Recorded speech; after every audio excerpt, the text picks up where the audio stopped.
Ah!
देवाची द्वारी उभा क्षणभरी देवाची द्वारी उभा समोर बसून घे बरं का. सुरुवात झाली का बोलायला.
तेने मुक्तीचारी साधिल्या हरिमुखे म्हणा पुण्याची गणना कोण करी.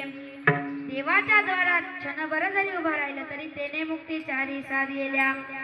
प्रस्तुत प्रसंगी प्राप्त स्थळी कीर्तन रूपी सेवे करता निवडलेला अभंग जगद्गुरु अनाथांची माय असलेले ज्ञानेश्वर माऊली यांचा असून 4 चरणाचा सुश्राव्य असा अभंग कीर्तन रूपी सेवेसाठी निवडला.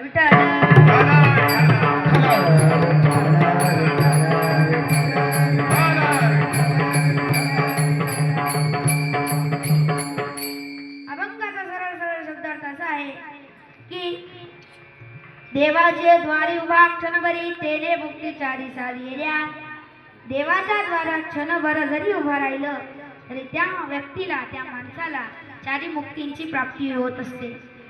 देवाचे द्वारी उभा क्षणभरी तेने मुक्तीचारी साधिल्या. हरिमुखे म्हणा पुण्याचे गणना कोण करे. देवाची प्राप्ती करण्यासाठी आपल्याला काय घ्यावं लागेल? हरिनाम घ्यावं लागेल. म्हणून महाराज दुसऱ्या चरणात म्हणतात की हरिमुखे म्हणा पुण्याची गणना कोण करी. हरिनाम घेतलं तर पुण्याची गणना करता येणार नाही. असं अगणित पुण्य आपल्याला प्राप्त होतं असं आपल्याला या अभंगातून ज्ञानेश्वर माऊली सांगतायत. असोनी संसारी जिभे वे बुकरी वेद शास्त्र बारी बाह्या सदा.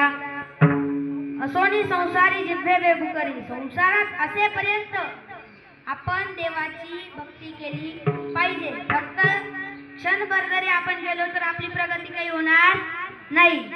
आपल्याला असोनी संसारी जिभे वे बुकरी. संसारात असेपर्यंत आपल्याला मुखाने हरिनाम घ्यावं लागेल तरच आपल्याला देवाची प्राप्ती होईल. असोनी संसारी जिभे वे बुकरी वेद शास्त्र बारी बाह्या सदा. 4 वेद 6 शास्त्र 18 पुराण आपल्याला एकच सांगतात की मुखाने हरिनाम घ्या. म्हणून महाराज म्हणतात की वेद शास्त्र बारी बाह्या सदा. ज्ञानदेव म्हणे व्यासांची आखुणा द्वारकेचा राणा पांडवागरी. ज्ञानेश्वर माऊली आपल्याला महाभारतातलं एक उदाहरण देत आहेत. जसं ज्ञानेश्वर माऊलींनी आणि संत तुकारामांनी देवाची भक्ती केली, अनेक संतांनी देवाची भक्ती केली, तशी पांडवांनी सुद्धा देवाची भक्ती केली. त्यामुळे देव त्यांच्या घरी वास्तव्यास आला. द्वारकेचा राणा पांडवा घरी. हरिमुखे म्हणा पुण्याची गणना कोणा करे. मुखाने हरिनाम घेतलं तर द्वारकेचा राणा श्रीकृष्ण सुद्धा आपल्या घरी वास्तव्य येईल असं आपल्याला ज्ञानेश्वर माऊली सांगताय. हा या अभंगाचा सरळ शब्दार्थ मी तुमच्या समोर ठेवला. भावार्थाकडे वळण्यापूर्वी अधिष्ठानाला वंदन करूया. महायोग पीठे तटे भीमरत्याम वरम पुंडलीकाय दातुं मुनींद्रे समानंद कंदम वरब्रह्मलिंगम वदे पांडुरंग करू प्रथम नमः.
की देवाचे द्वारी उभा क्षणभरी. देवाच्या द्वारा क्षणभर जरी उभा राहिला तरी तेने मुक्तीचारी साधलेल्या त्या व्यक्तीला माणसाला 4 मुक्ती प्राप्त होतात. तर त्या 4 मुक्ती कोणत्या? तर पहिली सर्वपता, दुसरी समीपता, तिसरी स्वरूपता आणि चौथी संयुज्यता. बरं, मला एक प्रश्न पडला आहे की तुम्ही शाळेत कशासाठी येतात? सांगा बरं, शाळेत कशासाठी येतात?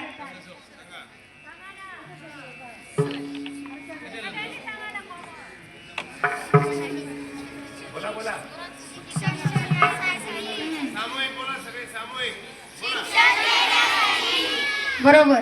आपली काहीतरी रोजच्या रोज प्रगती व्हावी म्हणून आपण या शाळेत येतो. शाळेचं नाव काय आहे? प्रगती.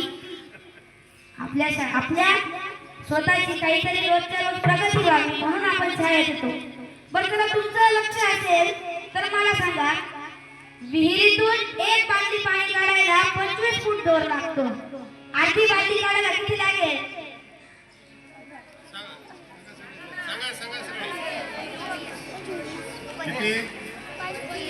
बरोबर, 25 फूट लागेल ना.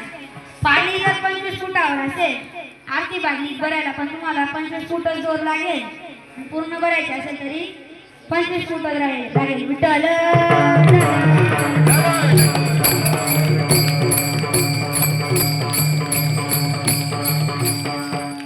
देवाची प्राप्ती करण्यासाठी आपल्याला अनेक साधन दिलेले आहेत. त्यामधलं एक साधन आहे नाम. मुखाने हरिनाम घेतलं तरी आपल्याला देवाचे द्वारी विवाह क्षणभरी तेजे मुक्ती चारी साधिल्या हरिमुखे मना पुण्याची गणना न करी. देवाचे द्वार कोणते हे आपल्याला या प्रसंगातून कळेल. विठ्ठल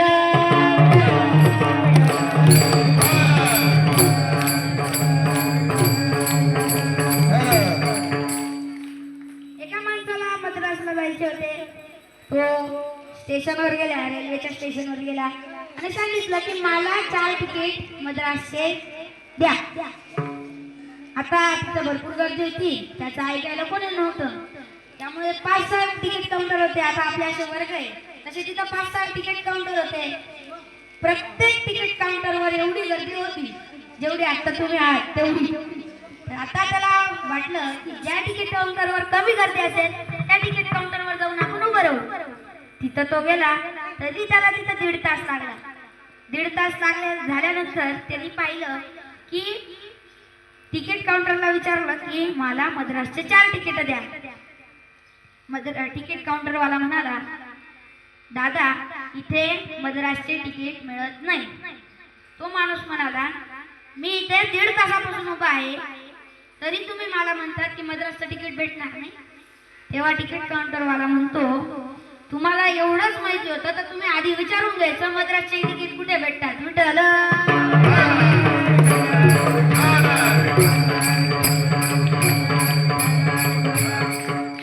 आपण वेगळ्याच कोणत्या तरी गोष्टीला देवाचं द्वार समजत असतो आणि तिथे आपलं आयुष्य खर्चिक पाडतो.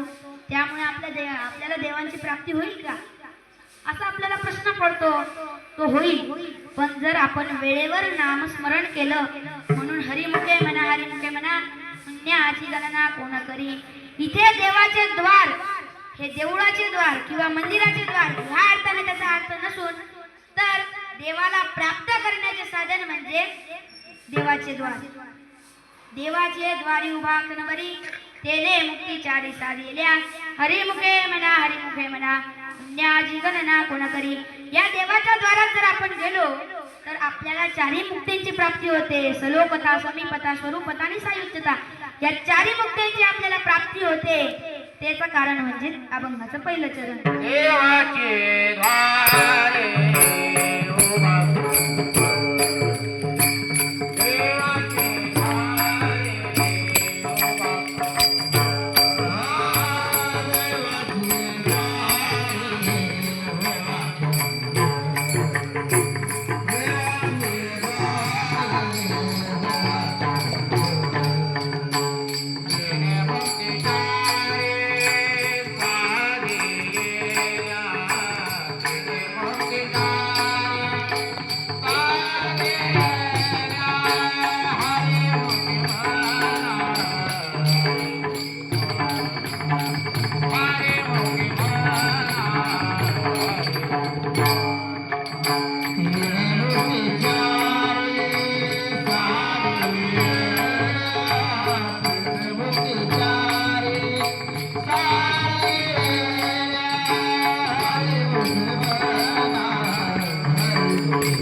आपली प्रगती व्हावी म्हणून येतो. बरोबर आहे ना? प्रगती व्हावी म्हणूनच येतो ना. आपण प्रगती व्हावी यासाठी येतो. तर कोणाला गणित विषय आवडतो सांगा बरं. आवडतो. आता हा प्रश्न मला सांगा की रमेशच्या आईला 3 मुलं आहेत. एकाचं नाव सुयश, एकाचं नाव नागेश, तिसऱ्याचं नाव काय?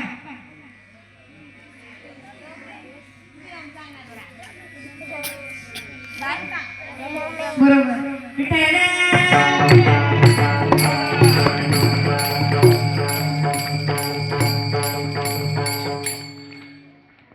आपली काहीतरी प्रगती व्हावी, आपल्या गुरूंनी सांगितलेले आपण मार्गावर चालावं यासाठी आपण शाळेत येतो. आपल्याला अनेक गुरु मिळालेले आहेत.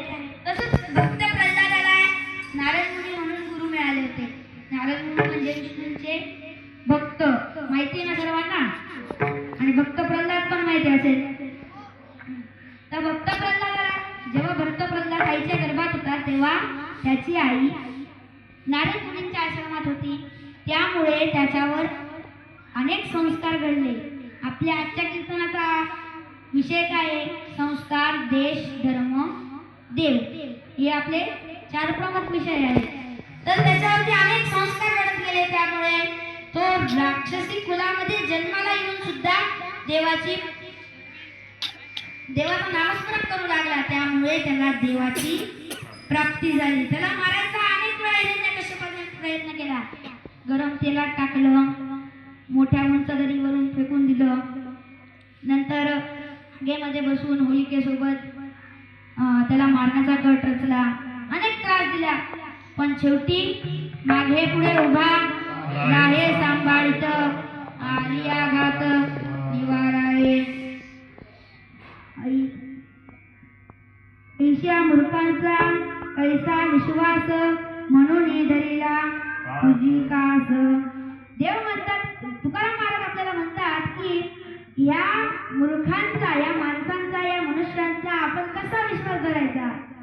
तुमच्या एखाद्या मित्राने तुम्हाला सांगितलं की टीचरांकडे जाय आणि माझा होमवर्क चेक करू ना, तुम्ही जाल का बरं? तुमचा अभ्यास द्यायला जाल ना, तुम्ही जाल का? आणि त्याने काही लिहून ठेवलेलं असेल, तुम्हाला बोलणे बसतील ना? कोणाला बसतील बोलणे? टीचरांना काय माहिती कोणाची वही? महाराज आपल्याला सांगतात की या माणसांवरती, मित्रांवरती अजिबात विश्वास ठेवू नका. दुसरा प्रकार सांगितला तो म्हणजे नखांचे प्राणी. नखांचे प्राणी म्हणजे वाघ, सिंह. तुम्ही समोर आले का तो शांत बसणार आहे का? नाही बसणार आहे का शांत? तर तो आपल्याला हल्ला करेल, त्याच्यावर सुद्धा विश्वास ठेवू नये. तिसरा प्रकार सांगितला शस्त्र बाळगणारा. ज्याच्याकडे शस्त्र असतात, बंदूक, पिस्तूल वगैरे जे असतात, त्याच्यापासून सावध राहिलं पाहिजे की नाही? केव्हा गोळी घालून म्हणजे कथा सुद्धा लागणार नाही. विठ्ठल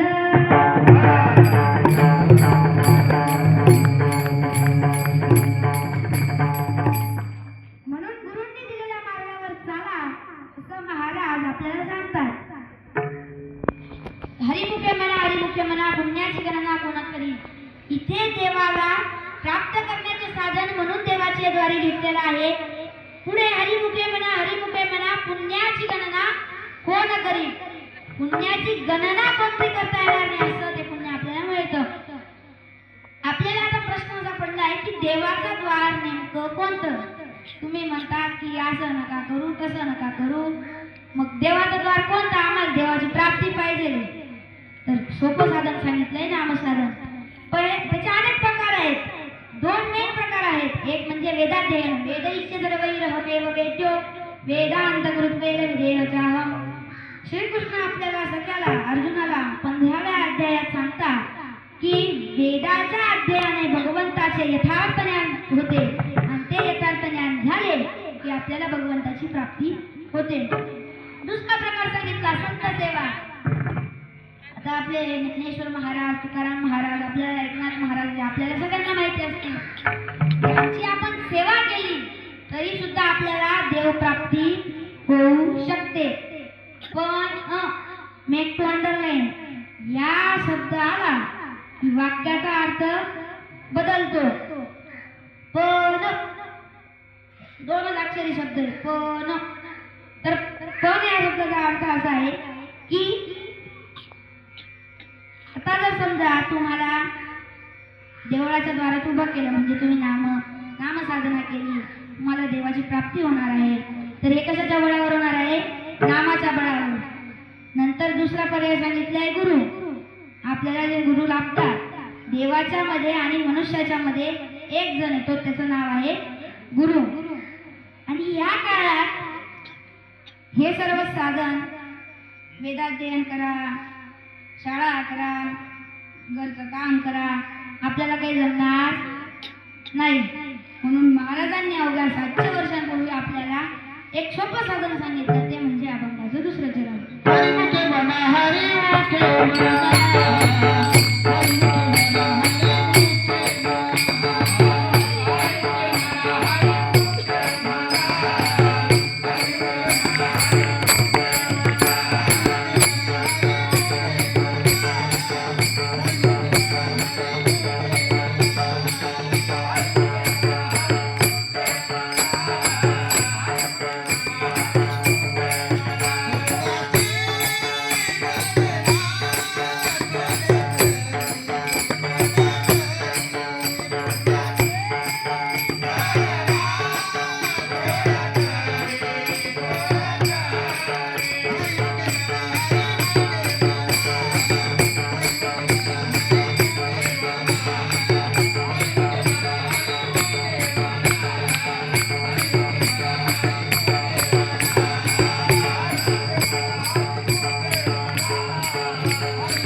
हरिमुखे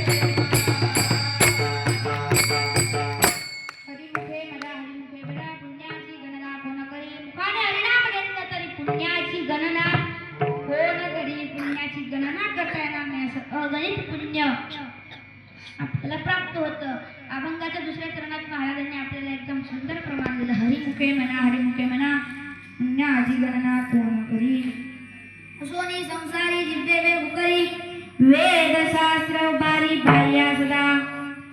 मी सांगून गेलो तुम्हाला शब्दार्थात की संसारात असेपर्यंत जर नामस्मरण केलं तर आपल्याला देवाची प्राप्ती होऊ शकते. फक्त एकच दिवस मंदिरात जायचं असं नाही, फक्त परीक्षेपोटी मंदिरात जायचं असं अजिबात नाही. रोज मंदिरात गेलं तरच देव आपल्याला प्राप्त होतो.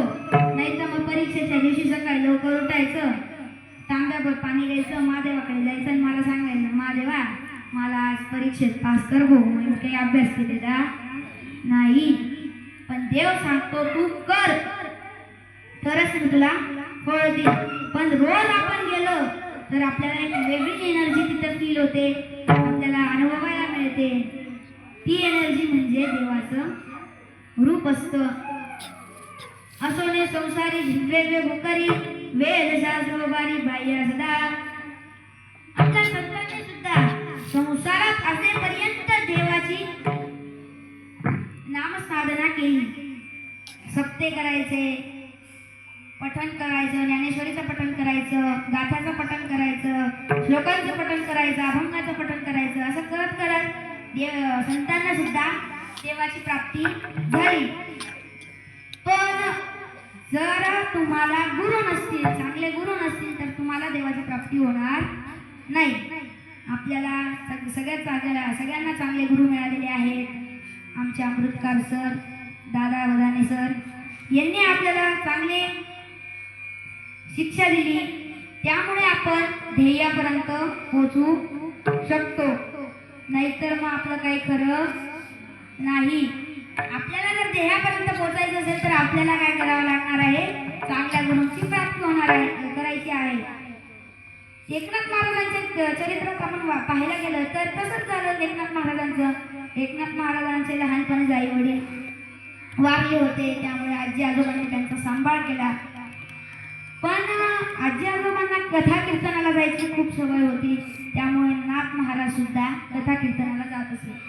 तिथं त्यांनी ऐकलं की गुरुर ब्रह्मा गुरुर विष्णू गुरुर देव महेश्वरा गुरुर साक्षात परब्रह्म तस्मै श्री गुरुवे नमः.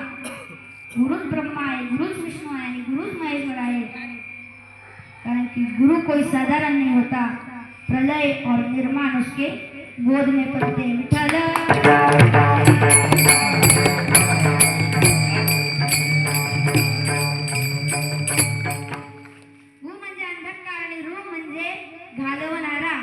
तो आपला गुरु. आपल्या आयुष्यातील अज्ञानाचा अंधकार घालवणारा आणि ज्ञानाचा प्रकाश देणारा तो म्हणजे गुरु.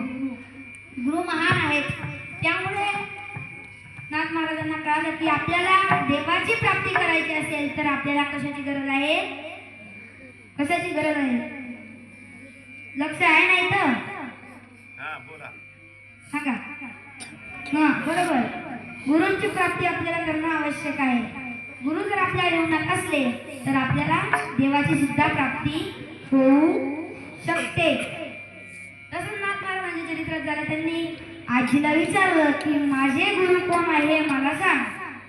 आजीने सांगितलं तू ज्या गंगेवरती स्नान करायला जातो त्या गंगा मातेलाच विचार की तुझे गुरु कोण आहे.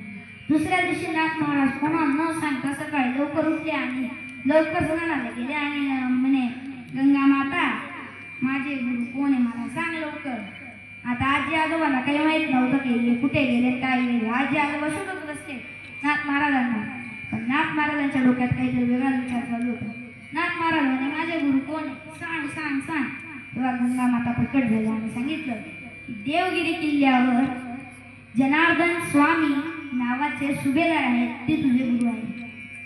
नाथ महाराजांना भरपूर उत्सुकता होती. नाथ महाराजांना न सांगता तिथून देवगिरी किल्ल्यावर गेले आणि सांगितलं महाराज जनार्दन स्वामी मला तुमचा शिष्य बनायचं आहे, मला शिष्यत्व द्या. तेव्हा जनार्दन स्वामी म्हणाले तू थोडे दिवस थांब. त्याचा तो भाव पाहून जनार्दन स्वामी सुद्धा भारावून गेले आणि ते त्यांना म्हणाले की तू थोडे दिवस थांब, तुला कळेल, मग आपण तुला मी शिष्यत्व देईन. भरपूर प्रामाणिक होते महाराज एकनाथ महाराज. त्यामुळे राज्य व्यवहारामध्ये जनार्दन स्वामींनी त्यांना घेतलं होतं. एक दिवस 1 रुपयाचा हिशोब लागत नव्हता. 1 रुपये म्हणजे तेव्हाचा एक आण्याचा एक हिशोब लागत नव्हता. रात्री मध्यरात्री सगळे झोपले असताना त्यांना एक हिशोब लागला आणि ते जोरात ओरडले, लागला लागला लागला. सगळे म्हणायला लागले काय लागला भाऊ, आग वगैरे नाही लागली ना. मग म्हणे मला जो एक आण्याचा हिशोब लागत नव्हता तो माझा लागला.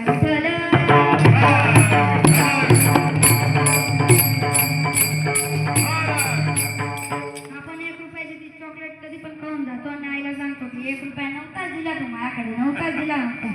पण रात्रभर जागून एकनाथ महाराजांनी प्रामाणिकपणे त्याचा हिशोब लावला. यावरून जनार्दन स्वामींना त्यांची प्रामाणिकता आवडली आणि त्यांनी त्यांना शिष्यत्व दिलं. अनेक प्रसंग आहे नाथ महाराजांचे. नाथ महाराजांना दत्तगुरूंची भेट झाली, पण त्या दत्तगुरूंच्या भेटीसाठी त्यांना गुरु महत्वाचे होते. गुरु त्यांना भेटले म्हणून ते देवापर्यंत पोहोचले. जर तुम्हाला आस्था पाठी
इतरांचा लेखा कोण करी. सद्गुरू मिळाले तर इतरांचा लेखा कोण करी. दुसऱ्यांचा लेखा करायची गरज राहत नाही. गुरूंमुळे आपल्याला देवाची प्राप्ती होऊ शकते आणि शिक्षणामध्ये जर आपल्याला चांगले शिक्षक मिळाले तर आपण आपल्या ध्येयापर्यंत सहज पोहोचू शकतो. शिक्षक आपल्याला खरंच चांगले मिळालेले आहे. आपल्या शाळेचं नाव काय पूर्ण? प्रगती. आपली काहीतरी प्रगती व्हावी यासाठी आपण प्रगती शाळेत येतो. नुसत्या प्रगती शाळेत नाही बरं का, सगळ्या शाळांमध्ये प्रगती. आपली काहीतरी प्रगती व्हावी का अधोगती व्हावी? प्रगती व्हावी का अधोगती व्हावी? बरोबर. प्रगती म्हणजे काय?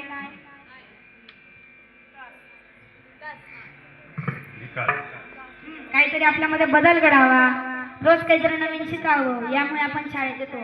तसं अध्यात्मामध्ये पण सुद्धा आपल्याला गुरु असतात आणि शाळा म्हणजे तिथे गुरुकुल असतं. तिथे नाथ महाराजांचं गुरुकुल कोणतं येईल? देवगिरी किल्ला. कारण की तिथे त्यांचे गुरु होते. गुरूंचं नाव काय होतं?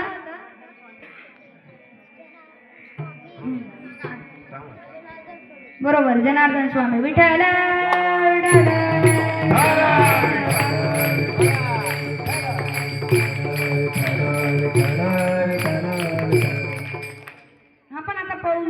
आपल्याला सुद्धा देवाची प्राप्ती होते का हे बघू. सगळ्यांनी हात वरती करा. हाताने टाळी वाजवायची. थांबा, वाजवू नका अजून. हाताने टाळी वाजवायला लावली आणि बुकाने आईले नाम घ्यायचं. विठोबार कुमार, विठोबार कुमार, विठोबार कुमार, जय जय जय जय जय जय जय जय जय जय विठोबार कुमार, जय जय जय जय जय जय जय जय जय विठोबार कुमार, जय जय जय जय जय जय जय जय विठोबार कुमार, जय जय जय जय जय जय जय विठोबार कुमार, विठोबार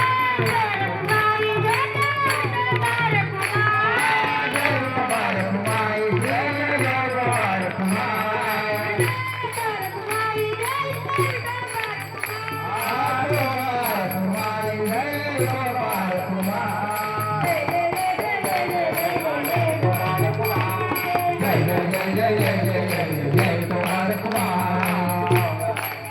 जय विठोबार कुमार, जय विठोबार कुमार, जय विठोबार कुमार, शेवटच्या धरणात महाराज आपल्याला सांगतायत की ज्ञानदेव म्हणेदासांचे आपणा डोळ्याशी माऊली आपल्याला सांगत आहेत की पंढरीचा राजा द्वारकेचा राणा पांडवा घरी त्यांनी पांडवांनी त्याची भक्ती केली, त्याला पूजलं, त्यामुळे देव त्यांच्या घरी राहायला आला. परंतु प्रश्न आता पडतो की पांडवांच्या घरी का बरं येतात देव, आपल्या घरी का बरं येत नाही. तर प्रश्न आता पडलाय, कोणाला कोणाला वाटतं देव आपल्या घरी यावा. आठवते कोणाला कोणाला वाटतं देवाने आपल्याला चांगला आशीर्वाद द्यावा, परीक्षेत पास हो गो. सगळ्यांचे जात. आता त्याला लागून तिसरा प्रश्न, आपण देवा घरी जावा असं कोणाला कोणाला वाटतं. सगळ्यांचे जात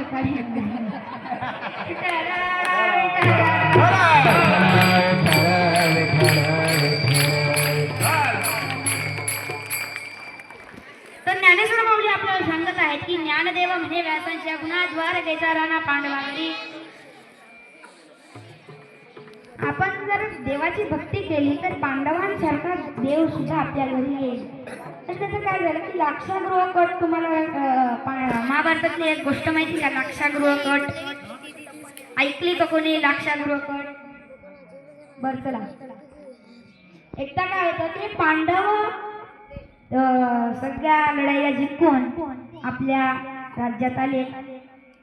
त्यांनी पाहिलं की आपले लोक देव आणि देशावरती खूप प्रेम करतात, त्यामुळे त्यांनी अनेक यज्ञ आयोजित केले. त्यामुळे पांडव हे लोकांमध्ये लोकप्रिय असे राजे झाले.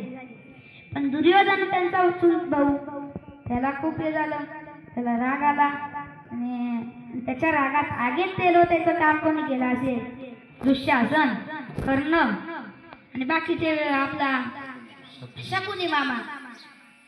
पहिले कोणाचं नाव येतं, शकुनी मामा, ज्याच्या नावातच कट आहे त्याला शकुनी मामा असे म्हणतात. तर शकुनी मामाने त्याच्या आगीत तेल त्याचं काम केलं, म्हणजे राग अजून वाढवला. म्हणून त्याचा राग अनावर झाला आणि तो त्याच्या वडिलांना म्हणाला, पिताश्री या पांडवांना वनवासात पाठवा. आता वनवासाच्या आधी भरपूर गोष्ट झाल्या, तर त्यातील एक गोष्ट आहे लाक्षागृह कट. तर त्यांनी सांगितलं की त्यांना वनवासात पाठवा. तर तिथं पुरोचन नावाच्या मंत्र्यासोबत मिळून दुर्योधनाने एक कट रचला होता, त्यालाच म्हणतात लाक्षागृह कट. त्या महालाला त्यांनी पूर्ण लाक्षाचं बनवलं होतं. लाक्ष म्हणजे काय की त्याला आग लागली की तो जळून खाक होतो, असा तो लाक्षागृह. तर तिथेच त्यांना ठेवण्यात आलं, तिथंच ते राहू लागले. पण विदुर काकांनी पांडवांना सांगितलं होतं की तुम्ही सावध राहा, दुर्योधनाचा हा कट आहे. त्यामुळे पांडव सावध होते आणि पुरोचन नावाचा मंत्री हा पांडवांसोबत होता. त्या दिवशी कृष्ण जन्माष्टमीचा दिवस होता आणि पांडवांनी खूप यज्ञ केले, भोजन दिलं सर्व गावाला आणि पाहिलं की आज या पुरोचनाचा स्वभाव काही चांगला दिसत नाहीये. याच्या तोंडावर काहीतरी भीती दिसते, काहीतरी दडपण दिसतंय, आपल्याला आज काहीतरी करायचंय अशी चेहऱ्यावर दिसत होतं. चेहऱ्याचे भाव आपल्या टीचर कसे लगेच ओळखतात की याने अभ्यास केलेला नाही आज, हे मला कळालं. बरोबर त्याच मुलाला टीचर उभं करतात आणि छडी देतात. तसंच पांडवांनी पाहिलं की ह्या पुरोजनाचे हावभाव काही चांगले दिसत नाही. त्यामुळे त्यांनी आधीच एक गुफा तयार केली होती जी महालातून बाहेर जायची होती.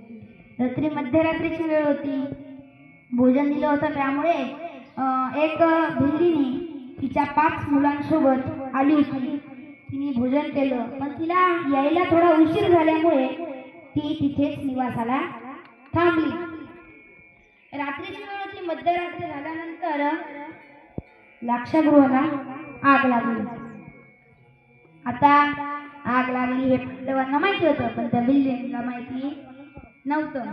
त्यामुळे पांडव तिथून निसटले. पण त्या भिल्लीच्या मुलांचा आणि त्या भिल्लीचा वध झाला. पण कौरवांनी काय ठरवलं की पांडवच मारले गेले आणि त्यांच्यासोबत त्यांची आई पण मारल्या गेली. पण तिथं निष्पाप त्या भिल्लीचा आणि त्याच्या मुलांचा बळी गेला आणि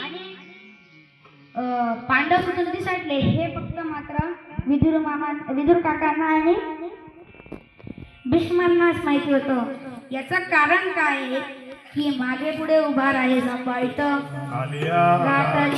आहे देवाचे रूपच घेऊन विदुर काका आले होते. त्यांनीच सांगितलं की तू सावध राहा, पांडवांना तुम्ही सावध राहा. जर ते सावध नसते तर आज आपल्याला ऐकायला आलं नसतं की पांडव इतके श्रेष्ठ होते, कारण की त्याच दिवशी त्यांचा बळी गेला असता.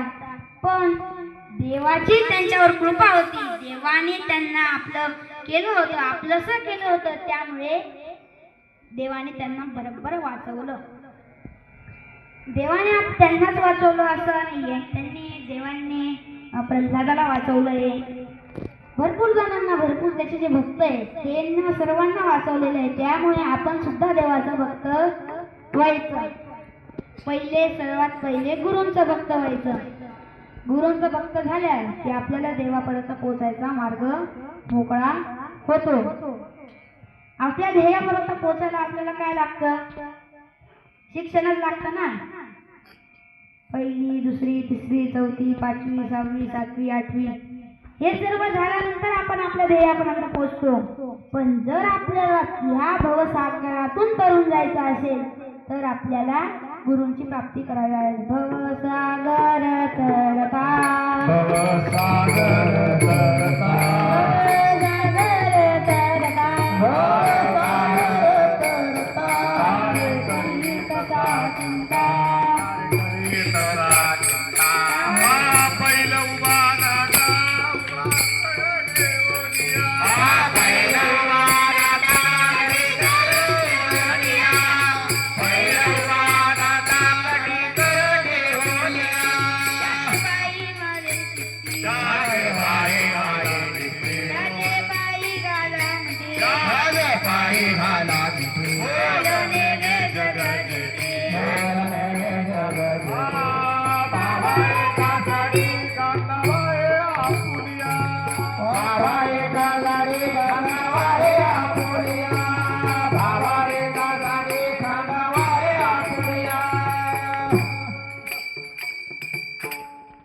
हे जर तुम्हाला आज कळत असेल तर तुम्ही गुरुपौर्णिमेचं भाषण करून काही फायदा नाही. तुम्हाला जर आधीपासून माहिती असेल गुरूंचं महत्त्व तर तुम्ही गुरूंना मान देतात, गुरूंना सन्मान देतात, गुरूंच्या आल्यावर पाय पडतात. याला म्हणतात गुरूंची सेवा. तर मला सुद्धा इथे आणणारे एक गुरुच आहे. त्यामुळे आपण सगळ्यांनी गुरूंची काय केली पाहिजे? सेवा केली पाहिजे असं महाराज आपल्याला शेवटच्या चरणात सांगतात. ज्ञानदेव मने व्यासाची खुणा ज्ञानदेव म्हणे व्यासाची खुणा ज्ञानदेव म्हणे व्यासाची खुणा ज्ञानदेव म्हणे व्यासाची खुणा पांडवा घरी द्वारके तारा पांडवा घरी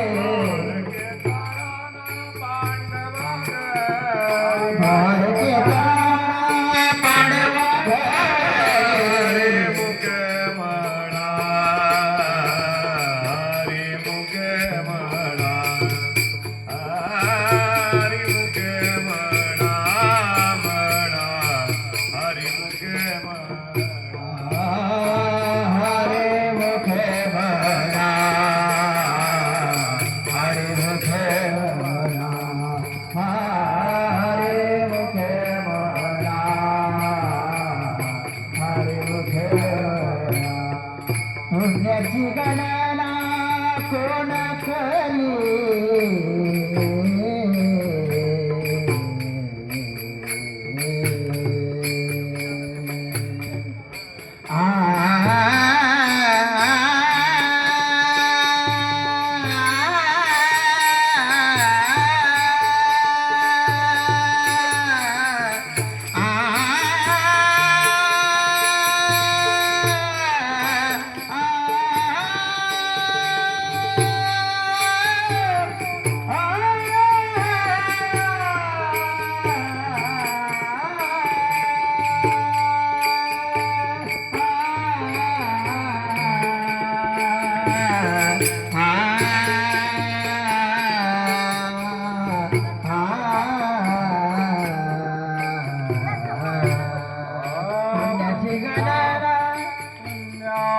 गणना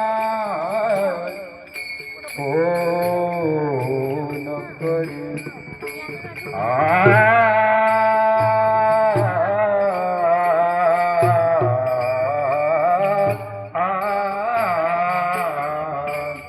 पुण्याची गणना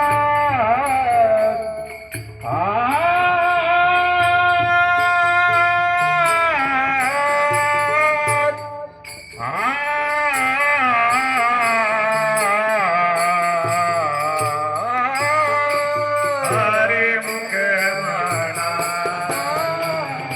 हरी मुख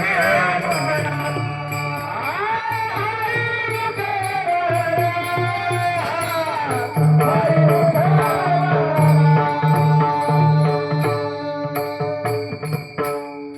असो आजच्या कीर्तनातून तुम्हाला काय समजलं काहीच समजलं नाही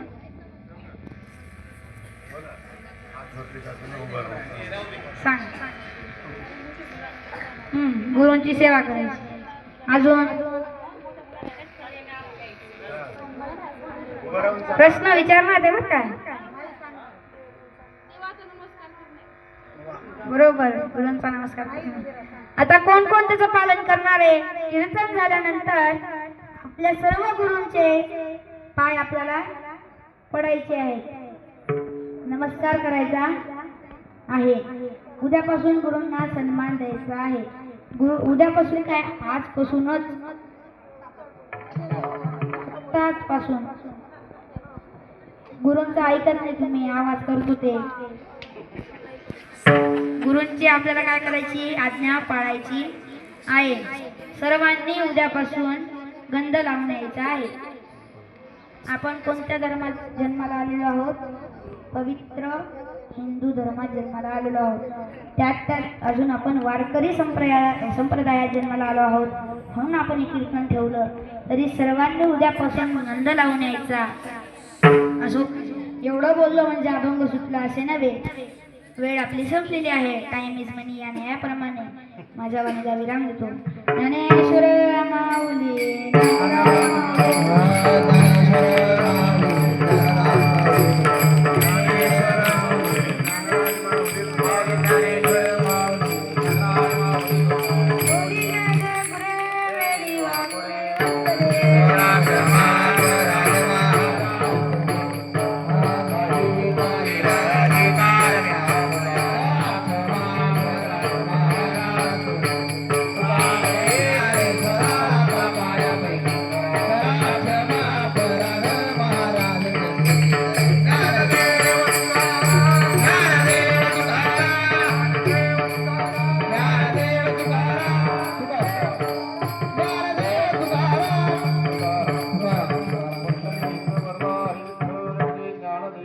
पंढरीनाथ भगवान की जय. ज्ञानेश्वर महाराज की जय. गुरूंनी आपल्याला एक आज्ञा दिलेली आहे की रोज घरी हरिपाठ म्हणावा. युट्यूबला सीडी येते, हरिपाठ नाव टाकलं की युट्यूबला हरिपाठ येतो. तो हरिपाठ सर्वांनी रोज आपल्या घरी म्हणायचा अशी गुरूंची आज्ञा आहे. कोण कोण पाळणार ती आज्ञा?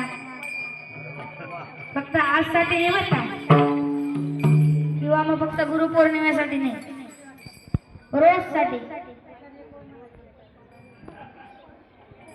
हरिपाठाचे पुस्तकं मिळतात दुकानातून, ते घ्यायचे, मस्तपैकी हरिपाठ लावायचा आणि रोज म्हणायचा. राम